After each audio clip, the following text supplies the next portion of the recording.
ఇండియాలో ఉన్న ఒడిషా రాజ్యం ఒక పూరిలో చాలా రకాల మిస్టరీస్ తో కూడిన ఒక గుడి ఉంది. అండ్ ఆ గుడి యొక్క మ్యాజికల్ కథని నమ్మడం సైన్స్ కి కూడా చాలా కష్టం. సైన్స్, జియోగ్రఫీ, ఫిజిక్స్, కెమిస్ట్రీ ఇలా ప్రపంచంలో ఉన్న అన్ని నమ్మకాలని ఎదురుగా పెట్టిన ఈ కథ ముందు ఫెయిల్ అయిపోతాయి. హిందూ ధర్మంలో 4 ధాములు ఉన్నాయి. బద్రీనాథ్ ధామ్, ద్వారకాధీశ్ ధామ్, రామేశ్వరం, ఇంకా జగన్నాథ్ పూరి ధామ్. అయితే ఈ రోజు వీడియోలో జగన్నాథ్ పూరి ధామ్ గురించి తెలుసుకుందాం. కృష్ణుడు ఒక గుండె ఇప్పటికీ కదులుతుందనే రహస్యాన్ని తెలుసుకుందాం. ఈ గుడి కోసం ఎవరికి చెప్పినా కళ్ళు చెదిరేలా ఉండే చాలా రహస్యాల గురించి తెలుసుకుందాం. అయితే ఒక్కొక్కటిగా చాప్టర్స్ వైజ్ గా డీటెయిల్ గా తెలుసుకుందాం. ఈ రోజు నాడు దేవుడు ఉన్నాడా లేడా అని డిబేట్స్ చేస్తున్నారు. అయితే ఈ వీడియోని లాస్ట్ వరకు చూసి దేవుడి మీద మీ ఒపీనియన్ చెప్పండి. దానికోసం ప్లీజ్ ఈ వీడియోని ఒక లైక్ చేసి చివరి వరకు తప్పకుండా చూడండి. Hello all, welcome to Telugu chapters. Chapter number 1, దేవుడి విగ్రహం. ప్రతి గుడిలో దేవుడి విగ్రహం మెటల్ లేదా రాయితో చెక్కి చేస్తారు. కానీ జగన్నాథ్ గుడిలో మాత్రం దేవుడి విగ్రహాన్ని కర్ర చెక్కతో చేస్తారు. 3102 BCలో జారా పేరుతో ఉన్న ఒక వేటగాడు వేటకి వెళ్ళినప్పుడు బై మిస్టేక్ బాణం వెళ్లి శ్రీకృష్ణుడి కాళ్ళకి గుచ్చుకుంటుంది. అలా తగిలిన బాణానికి కృష్ణుడు ప్రాణాన్ని వదిలేస్తారు. జారా అనే వ్యక్తి కృష్ణుడి దాన సంస్కారాన్ని అన్ని పాటింపులతో చేస్తాడు. కానీ ఎప్పుడైతే కృష్ణుడు కాలుతున్న మంట ఆగిపోయిందో మెరుస్తున్న ఒక మెటల్ ముక్క అప్పటికి కాల్లేదు. అక్కడ ఉన్న జారాకి అసలు అది ఏంటో అర్థం కాలేదు. దాన్ని అక్కడ నుంచి తీసి అమ్మడానికి తీసుకొని వెళ్ళాడు. అయితే దాన్ని ఎవరైనా కొనడం అనేది పక్కన పెడితే దాన్ని ఎవరు ముట్టుకోలేదు కూడా. చివరికి జారా తన వల్ల కాదు అని ఒక చెక్క పైన దాన్ని పెట్టి నదిలోకి వదిలేస్తాడు. గుప్త సామ్రాజ్యం సమయంలో అవంతి యొక్క రాజా ఇంద్రదం ప్రభు విష్ణు యొక్క చాలా పెద్ద భక్తుడు. అతని కల్లోకి ఒక రాత్రి ప్రభు విష్ణు వచ్చి ఒక నదిలో దూకమని చెప్పారు. అండ్ దూకమని చెప్తూ ఒక చెక్క పైన నేను నీకు దొరుకుతా అంటూ చెప్తారు. ఆ కళని నిజం చేసే ప్రయత్నంలో ఆ రాజు నదిలో దూకారు. అలా నదిలోకి వెళ్లిన తర్వాత రాజుకి కొంత దూరాన మెరుస్తున్న ఒక వస్తువు కనిపిస్తుంది. లేట్ చేయకుండా రాజు ఆ చెక్కతో పాటు దాన్ని కూడా పట్టుకొని కోటలోకి వెళ్లారు. అలా తెచ్చాక చాలా శిలాకార్మికులని పిలిచారు. కానీ ఎవరు వచ్చినా చేయలేమంటూ వెళ్లిపోయారు. చాలా రోజులు గడిచిన తర్వాత ఒక అతను కోటలోకి వచ్చారు. వచ్చి ఈ విగ్రహం నేను చేస్తా అన్నారు. కానీ నావి కొన్ని షరతులు ఉన్నాయని చెప్పారు. రాజు లేట్ చేయకుండా ఆ షరతులన్నీ ఒప్పుకోవడానికి సిద్ధమయ్యారు. అయితే విగ్రహం చేసే వ్యక్తి నాకు మొత్తం 21 రోజులు కావాలని అడిగారు. అలా జరిగే 21 రోజుల్లో నాతో ఎవరు మాట్లాడడం గాని లేదా కలవడం గాని చేయకూడదని చెప్పారు. రాజుగారు నవ్వుకుంటూ ఆ షరతుని ఒప్పుకున్నారు. విగ్రహం చేసే ప్రక్రియ మొదలైంది. అలా ప్రతిరోజు విగ్రహాన్ని చెక్కే శబ్దాలు బయటికి వినిపిస్తూ ఉండేవి. కానీ మెల్లమెల్లగా ఆ సౌండ్లు ఆగిపోయాయి. అవంతి నగరం ఒక రాణికి అనిపించింది ఆకలి వల్ల అతను చనిపోయాడేమో అని. అందుకోసం ఎక్కడైతే విగ్రహం పని జరుగుతుందో ఆ రూమ్ ని ఓపెన్ చేయాలని అల్లరి చేసింది. అలా చూసిన రాజుకి కూడా తన మాటని వినాల్సి వచ్చింది. ఎప్పుడైతే సడన్ గా డోర్ ని ఓపెన్ చేశారో అక్కడ విగ్రహం చేసే వ్యక్తి కనిపించలేదు. కేవలం అక్కడ 3 విగ్రహాలు ఉండేవి. ప్రభు జగన్నాథ్, అతని తమ్ముడు బలభద్ర, అతని చెల్లి సుభద్రాదేవి. అండ్ అదే జగన్నాథుడి విగ్రహంలో ఆ మెటల్ లాంటి వస్తువుని పెట్టడం జరిగింది. దాన్ని శ్రీకృష్ణుడి గుండెగా అందరూ భావిస్తారు.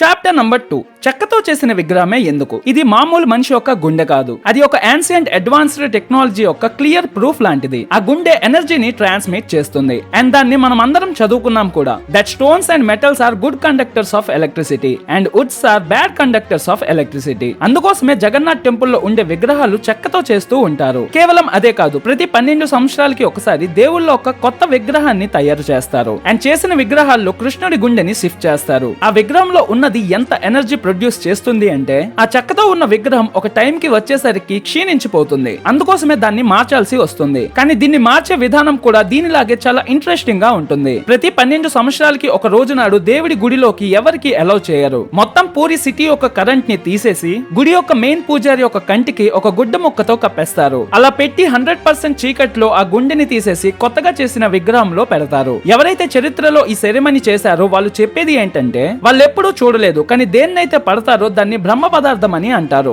దాన్ని చేతిలో పట్టుకుంటే ఎలా అనిపిస్తుంది అంటే ఒక చిన్న కుందేలు పిల్ల బ్రతికి ఉన్నట్టు. చూడకూడదు అని వాళ్ళు ఎంత నమ్ముతారు అంటే ఎవరైతే బ్రహ్మ పదార్థాన్ని చూస్తారో వాళ్ళు అక్కడే చనిపోతారు. అందుకోసమే కళ్ళకి గంతలు కట్టకుండా ఎవరు దాన్ని ముట్టుకోరు. Chapter number 3, the temple mysteries. ఈ గుడి మీద ఒక జెండా ఉంది. కానీ సైంటిఫిక్ లా కి ఎగ్నిస్ట్ గా నడుస్తుంది. ఎలా అంటే ఏ డైరెక్షన్ లో అయితే గాలి పోస్తుందో ఎగిరే గాలిపటం కూడా అదే డైరెక్షన్ లోకి ఎగురుతుంది. అలా చూసుకుంటే టెంపుల్ మీద ఉండే జెండా కూడా గాలి వేస్తున్న వైపే ఎగరాలి కదా. కానీ జగన్నాథ్ టెంపుల్ మీద ఉన్న జెండా ఎప్పుడు చూసినా ఆపోజిట్ వైపు ఎగురుతుంది. అలా ఎందుకో ఇప్పటి వరకు ఎవరికి అర్థం కాలేదు. ఈ జెండాతో కూడిన ఇంకో నమ్మకం ఉంది. అదే దాన్ని ప్రతిరోజు చేంజ్ చేయడం. అందుకోసం గుడిలో ఉండే పూజారులు 214 అడుగులు ఎత్తు ఎక్కి మరీ ప్రతిరోజు చేంజ్ మెయింటైన్ చేస్తారు. అలా ఎందుకంటే ఏ రోజైతే ఆ జెండా మార్చరో ఆ గుడి 18 సంవత్సరాల వరకు మూసుకుపోతుంది. గుడికి వచ్చే ప్రజలకి ప్రతిరోజు ప్రసాదాన్ని ఇస్తారు. వాళ్ళ కోసమే ఆ ప్రసాదం అనేది తయారు చేస్తారు. అయితే జగన్నాథ్ టెంపుల్లో జరిగే ప్రతి విషయంలో దేవుడి యొక్క లీల ఉండే ఉంటుంది. ఎలా అంటే మందిరంలో ప్రతిరోజు 500 మంది కోసం ప్రసాదం తయారు చేస్తారు. అలా అప్పుడప్పుడు భక్తుల సంఖ్య వేలలోకి వెళ్లిపోతుంది. కానీ జగన్నాథ్ గుడిలో ప్రజల కోసం చేసే ప్రసాదం ఎప్పుడూ తక్కువ అవ్వలేదు. రోజు మొత్తం ప్రసాదం పంచుతున్నా సరే ఇప్పటికీ ఒక్క రోజు కూడా ప్రసాదం తక్కువ అవ్వడం కానీ లేదా మిగిలిపోవడం కానీ జరగలేదు. అయితే ఇలాంటి ఎస్టిమేషన్ ప్రజల వల్ల మాత్రం అవుతుంది అంటే అది చాలా కష్టం. అండ్ ఈ విషయం ఇక్కడే అయిపోలేదు. ప్రసాదం పంచినప్పుడే కాదు, ఆ ప్రసాదం చేసినప్పుడు కూడా ఒక మిస్టరీ ఉంది. కర్రల పొయ్యి మీద చేసే వంటని 7 కుండల మీద కాస్త ఒకదాని మీద ఒకటిగా పెడతారు. సైన్స్ అండ్ లాజిక్స్ చెప్పినట్టు అన్నిటికన్నా ముందు కింద ఉన్న కుండ బేగ ఉడకాలి. కానీ పూరి యొక్క జగన్నాథ్ గుడిలో సైన్స్ అండ్ లాజిక్స్ పనిచేయవు. ఆ 7 కుండల్లో అన్నిటికన్నా ముందు పైన ఉన్న కుండ ప్రసాదం ఉడుకుతుంది. దాని తర్వాత దాని కింద ఉన్న కుండలో ప్రసాదం ఉడుకుతుంది. ఇది కొంచెం విచిత్రంగా ఉన్న ఇదే నిజం. ఆ గుడి యొక్క అందాన్ని మాటల్లో చెప్పలేం. అంత పెద్ద గుడిని చాలా సంవత్సరాల ముందు ఎటువంటి టెక్నాలజీ లేకుండా ఎలా చేశారో మరి. కానీ మీకు తెలుసా, 214 అడుగుల మీద ఉన్న చక్రం యొక్క నీడ ఇప్పటికీ కనిపించదు. జగన్నాథుడి గుడి యొక్క నీడ ఎప్పుడూ పడదు, సూర్యుడు ఎటువైపు ఉన్నా సరే. అండ్ మన ఫేవరెట్ సైన్స్ ఈ లాజిక్ మీద కూడా ప్రూఫ్ ని కనిపెట్టలేకపోయింది. మన అందరికీ తెలిసినట్టు కొన్ని బిల్డింగ్స్ ఆర్కిటెక్చర్స్ ఏరియాస్ లో నో ఫ్లై జోన్ అనేసి ఉంటుంది. అంటే అక్కడ డ్రోన్స్, ఏరోప్లేన్స్ అలా మనిషి చేసిన ఏ వస్తువు కూడా ఎగరడానికి అనుమతి ఉండదు. అయితే మనం పక్షులని మాత్రం ఆపలేం కదా, ఈవెన్ అది ఇంపాసిబుల్ కూడా. కానీ మనం జగన్నాథ్ టెంపుల్ గురించి మాట్లాడుకుంటే అక్కడ ఏముందో కానీ పక్షులకి మాత్రమే తెలుసు, ఈవెన్ మనకు కూడా తెలీదు. మనం నార్మల్ గా చూస్తాం కదా, బిల్డింగ్స్ పైన, టవర్స్ పైన పక్షులు చాలా సంఖ్యలో ఉంటాయి. కానీ ఎప్పుడైతే జగన్నాథ్ టెంపుల్ కి వెళ్తే మాత్రం గమనించండి, పక్షులు అస్సలు ఆ పైన ఉండవు. కానీ కన్ఫ్యూజ్ చేసే విషయం ఏంటంటే, ఎలా ఒక నోరు లేని పక్షి గుడి మీద నుంచి వెళ్ళకూడదు అని అనుకుంటుంది.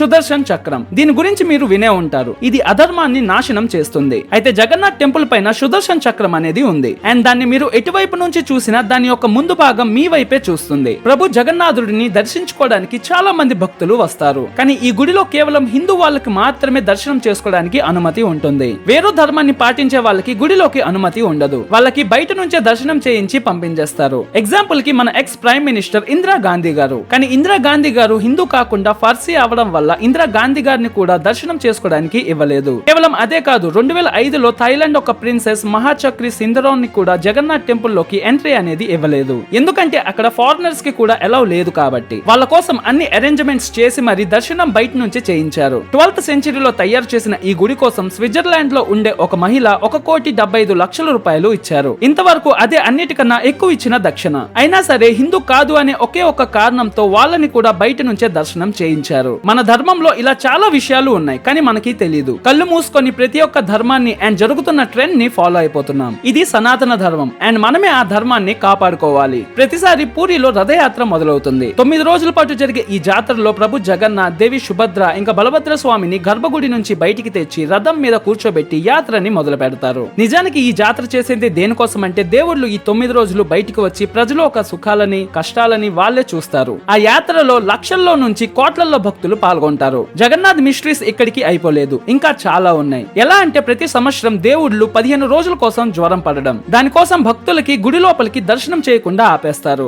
అండ్ అసలు ఎందుకు అలా చేస్తారు అనేది కూడా చాలా తక్కువ మందికి తెలుసు. అందరికీ తెలిసేలా పార్ట్ 2 తో ఈ యొక్క గుడి కోసం మరికొన్ని మిస్టరీస్ చెప్పడానికి మళ్ళీ ఇంకో వీడియోతో వస్తాను. ఈ వీడియోని లైక్ చేసి తప్పకుండా షేర్ చేయండి. అండ్ ఈ విషయంలో మీరేమనుకుంటున్నారో కామెంట్స్ లో చెప్పండి. నా ఎక్స్ప్లెనేషన్ నచ్చినట్టయితే మన ఛానల్ ని సబ్స్క్రైబ్ చేసుకోండి. జై జగన్నాథ్.